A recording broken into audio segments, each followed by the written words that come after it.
Oui, merci Monsieur le Président. Merci Madame la Présidente pour cette présentation très documentée sur l'emploi dans nos quartiers prioritaires de la ville, où on le constate tous, on augmente les moyens publics sans parvenir à réduire les écarts et où on se heurte là aussi au cloisonnement des politiques publiques. J'aurais deux questions. Au-delà des questions de communication, avez-vous enquêté précisément sur le dispositif des emplois francs? Je rappelle que c'est 317 millions d'euros en autorisation d'engagement en 2021, que ça a été conforté par le plan de relance, et que quand dans ces quartiers QPV on embauche un jeune de moins de 26 ans, il y a une prime de 7 000 euros en CDI, 5 500 en CDD. Quelle évaluation tirez-vous précisément de ce dispositif qui est très envié par un certain nombre de territoires, notamment ruraux, qui connaissent des problèmes d'emploi chez les jeunes, mais aussi particulièrement de mobilité? Et ma deuxième question, après l'emploi, après l'effort, le réconfort, pouvez-vous nous dire combien de jeunes dans nos quartiers prioritaires de la ville peuvent partir en vacances? Nous sommes au cœur de l'été, je pense que c'est un éclairage intéressant. Très bonne question. Frédéric Gab. Merci beaucoup. Oui, sur les emplois francs, c'est une résurgence d'un dispositif qui a existé précédemment et qui n'avait pas donné de résultats probants. Il a été remis en place ces dernières années avec un double objectif qui était celui de la lutte contre les discriminations et celui de la remise en emploi.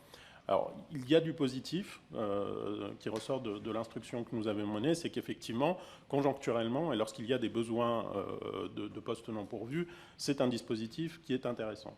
Mais les emplois francs ont fait l'objet aussi d'une évaluation au moment de son expérimentation nouvelle, avec un certain nombre de critiques. Certains aspects purement administratifs ont été corrigés par décret, ils ont levé les freins que les entreprises pouvaient rencontrer. Néanmoins, comme pour la plupart des dispositifs, et nous en parlons depuis le début, tout cela ne s'accompagne pas, au-delà du nombre d'entrées dans le dispositif, d'une évaluation de ses résultats. Et là, ce qui est extrêmement dommage, c'est que finalement, les critiques qui ont été formulées, eh bien aujourd'hui, il n'y a toujours pas d'outils de la part du ministère du Travail qui nous permettent de mesurer finalement la qualité en réalité et aller au-delà de la simple conjoncturalité, je dirais, de ce dispositif. Et donc, en réalité, Pôle emploi, que nous avons interrogé de manière très, très détaillée, est incapable de nous dire, eh bien, ces postes auraient été pourvus, ou ces postes ne se situent pas toujours, parce que c'était le cas, dans des emplois qui sont peu qualifiés, qui ne correspondent pas forcément à la qualification qui peut être plus élevée des demandeurs d'emploi.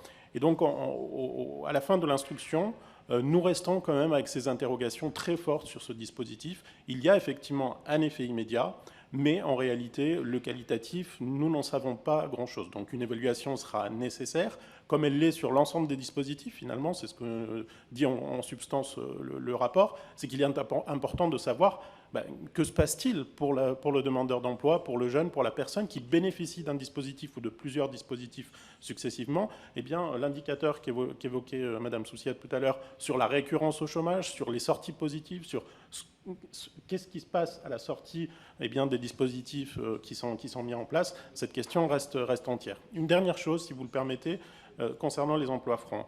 Dans les discussions que nous avons eues avec les acteurs de terrain, souvent ils nous disent « c'est très bien, ça nous permet, avec un bassin d'emploi où il y a une dynamique d'une grande entreprise, de signer un très grand nombre d'emplois francs de manière immédiate ». Donc voilà, on remet X centaines de personnes dans le marché du travail.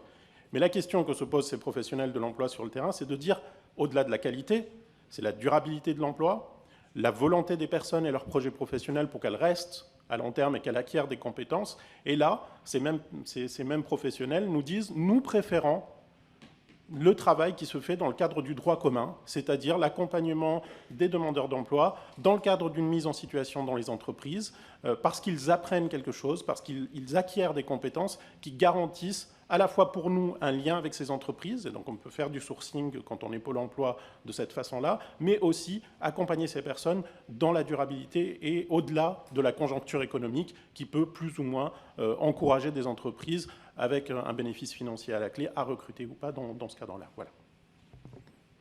Ah oui, il a posé une question, effectivement, M. Brun. J'avoue que pour nous, c'était hors sujet. Très clairement, on n'a pas du tout étudié les vacances apprenantes ou les dispositifs qui permettent aux jeunes, pendant les vacances, de partir en vacances. Alors, il y a une étude qui est sortie là-dessus. Je l'ai vue il y a 2-3 jours, qui montre qu'il y a très peu de jeunes des QPV qui partent en vacances. Je n'ai pas les chiffres exacts, mais en googlisant, de la trouver, à mon avis.